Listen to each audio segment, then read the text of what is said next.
Happy Halloween. Hope everyone's having a great evening. This is always my favorite time of the year. The weather starts to get a little bit colder. Start watching scary movies, bust out the old horror games. So, without further ado, let's get into my 5 horror picks for video games for a perfect Halloween evening. So grab a snack, something to drink, and let's enjoy.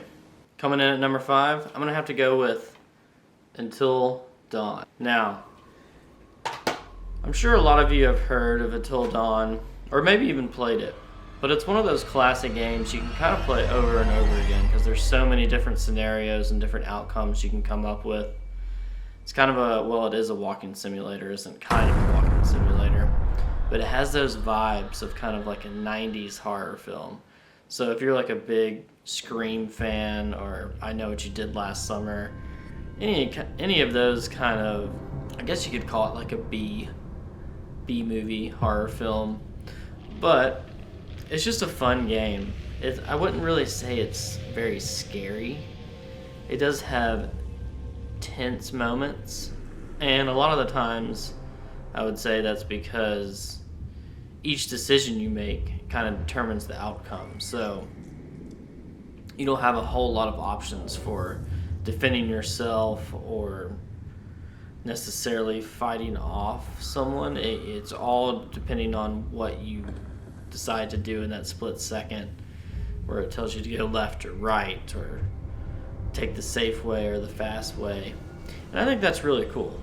You know, I did start up a second game recently to go back and just capture some footage. All the footage you're going to see is in the first about 15 minutes of the game, so there's no spoilers or anything like that, no major plot points given away. Everything you're seeing is very early on in the game. And I do like how they have this butterfly effect. With each decision you make kind of affects each character and how they relate to each other and how they interact with each other. So how you talk to people or how you handle a situation creates a butterfly effect that could affect that particular character further down in the story, which is an interesting kind of dynamic and just a take on a horror game. And it really makes you decide who you kind of like and who you dislike. It's kind of funny. The first time I played, I was trying to like turn one character into the hero, because there's not really like a main character, I would say. I mean, there's 2 characters that are kind of like a main character, but you kind of bounce back and forth between different characters, and you're kind of playing everybody at different times. And I was trying to basically make one character kind of like the hero, but it never really happened. I don't want to give anything away or even try to give away who that character might be. I would say give it a shot. You know, if you're into the kind of walking simulator type of game, if you're not into something like that and you want something more action paced or more hands-on with what you're kind of doing in the game, this might not be the game for you. But if you enjoy a good story, like a good thrill, not necessarily something super scary, and like I said, if you're a fan of those 90s horror films, pick this one up. You can probably get it super cheap now too. I think I got it for about $10. I played it on the PlayStation 4. It's not going to cost you much, and you're in for a good little ride, a good little thrill ride. So sit back and enjoy it. Coming in at number 4, I'm going to go with Resident Evil 4. Now, unless you've been living underneath a rock, you've heard of Resident Evil 4. Probably even played it. It's about on every console. I think originally I played Resident Evil 4 on the Nintendo GameCube back in the day. I was probably in like high school. I'll go and have a look around. And it kind of surprised me too, because Resident Evil 3 was... I'm a big Resident Evil fan, by the way. It's probably my favorite franchise in video games. I've been playing since the original. The second one was the first one I played. The third one was the first one I beat. The third one, Nemesis, is probably my favorite. But I remember there was this kind of gap after that where there wasn't a Resident Evil game for a while. And then I kind of stumbled across Resident Evil 4 for the GameCube and put it in, and I was kind of blown away. It kind of really surprised me. It wasn't what I was expecting. It was completely different than the previous fixed camera angled Resident Evils, and this one was over the shoulder. Had some more like melee combat in it. It was more action based. And a lot of people say it's not very scary, and I would agree with that for the most part, but there are definitely scary moments in it and very tense moments. I'd say it's more tense over action. There's a lot of action and just wacky stuff that happens, especially in the second half of the game. With Resident Evil 4 coming out, the remake, I think right now is the perfect time to kind of dive back into Resident Evil 4, the original.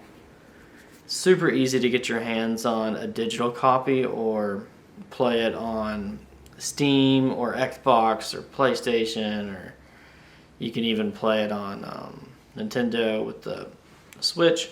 Yeah, I've been having fun with it. There's definitely parts of the game that kind of last too long in my opinion, but the flow and the pacing of the beginning of the game I think are perfect. This game kind of was a game changer in so many ways. It kind of laid the foundation for over-the-shoulder, third-person shooters and modern horror games. The combat and the story definitely has holes at time, but overall the atmosphere is really cool. The Ganados are interesting enemies since they react to you, and they a little bit smarter than a zombie. And at times they'll even kind of flank you and set traps and things like that. So I could go on and on and on about Resident Evil 4, but if you haven't played it yet and you plan on getting the new one, the remake, definitely go back and play the original. It's worth it. Trust me. Like I said, you can pick it up pretty cheap. Probably get this for $10-15, I would say, easily for most consoles or PC. And just have fun with it. There's so many unlockables, and it's got a lot of replay value, so just have fun with this one. If you're not an RE fan, or if you've never played an RE game, being Resident Evil, this is a great one to get started with, Resident Evil 4.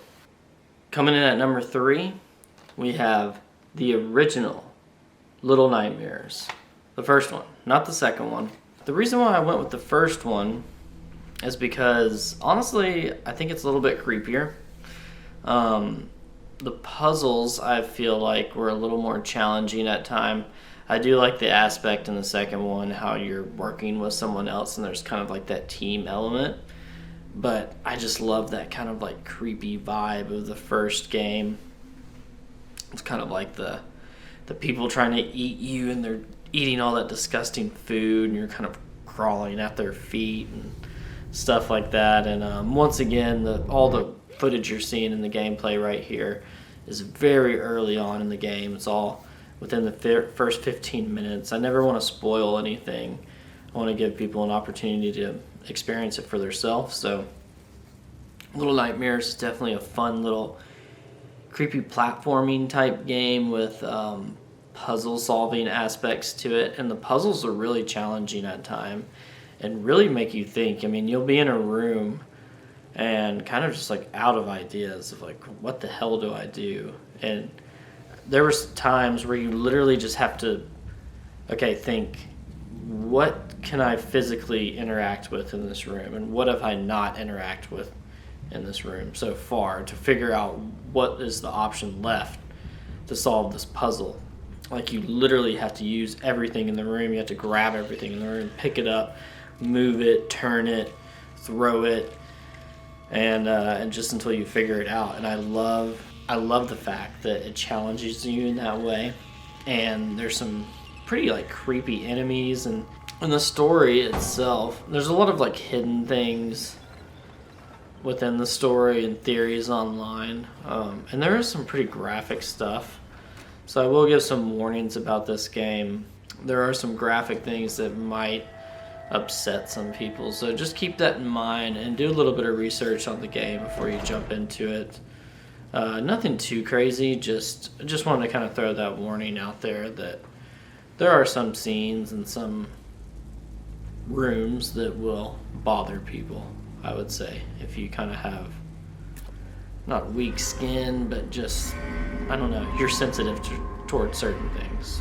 Little Nightmares is a great game. You can get this one fairly cheap too. It's I've got it for PlayStation 4, and you can probably get this for about $12-15, I would think. Definitely under $20.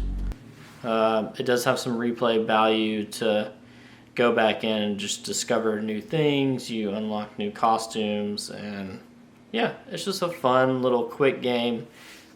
You can finish it over the weekend. Doesn't take very long. Check it out. Little Nightmares. It's a good one. All right, so let's get into the number 2 ranked game on this list, and I'm going to go with Visage. This game gives me chills. I'm not going to lie. I'm barely into it. I'm playing the first chapter right now, and I've kind of explored the house. It's definitely kind of like a PT-ish game, or Silent Hills, whatever you would like to label that playable teaser. Anyways, if you played PT or know what PT is, it's very similar to that. It's very psychological horror. It's just got this eerie vibe to it, and you're in this house, and all these dark things have happened in this house. And basically you explore the house, play these different chapters for the different people that have had things happen to them in this house, I believe. Everything's very subtle and just creepy, and you have to keep your player kind of in the light. If he stays in the dark too long, like his sanity will start to fade away. And yeah, I haven't played too much yet, so I can't tell you all that much about it, but I can tell you that it is scary. This is by far, I would say, the scariest game on this list. So if you want something that's a little creepier than the other games I've talked about, or want something that just challenges you psychologically with the horror, instead of like fighting off stuff and things like that, this is the one for you. Definitely check it out. Yeah, I actually just got it on sale. It is a digital only game. I will mention that up front. I think it's available on Steam and the PlayStation Store. I got it for $20. It was originally like $34. It is the full game now. They kind of released it in chapters originally. I think it came out like 2 years ago, I believe, 2020. And it kind of flew under the radar, but this is definitely a hidden gem. If you want something that's super creepy and going to make the hair just stand up on the back of your spine, Visage is the one for you. Definitely check it out. I could have went in a lot of different directions, but I'm going to go with Bloodborne for my last pick for Halloween for my horror games this year. And the reason why is it's just interesting. It's got this really cool gothic vibe. The game is just badass.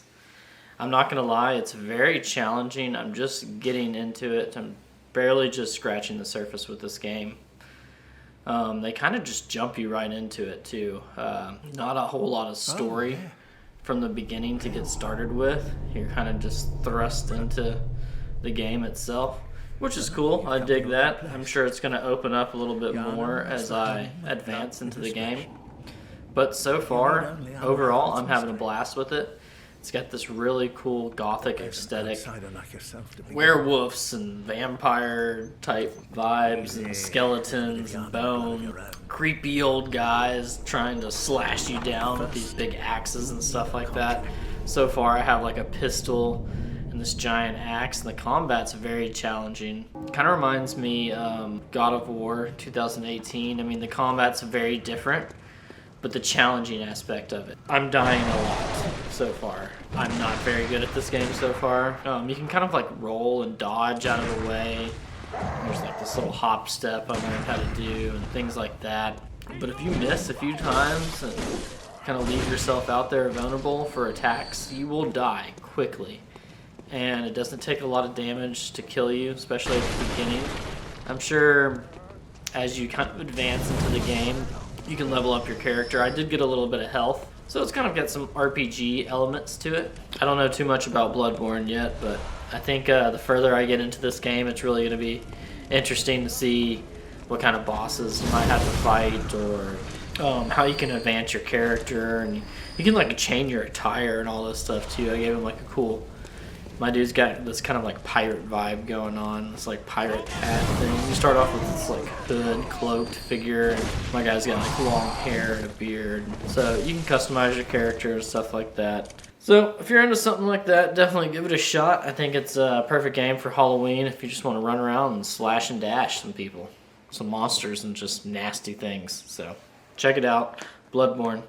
You know, all these games are pretty cheap. They're pretty obtainable on most platforms, and I think there's a little bit of something for everybody in these selections. You know, if you want something more psychological, it's there. If you want something more slasher type, it's there. If you want something more walking simulator, it's there. Or if you just want those classic Resident Evil vibes, I provided those too. So hope you can find something that works for you, and overall, I just hope you have a good Halloween. Thanks for tuning in to this first episode of Link to the Past. Just comment below what you thought of the first episode. This is a channel where we're going to provide a lot of nostalgia from the 80s, 90s, video games. Thanks for joining us for this Halloween special. Hope you have a great evening, and we'll see you next time.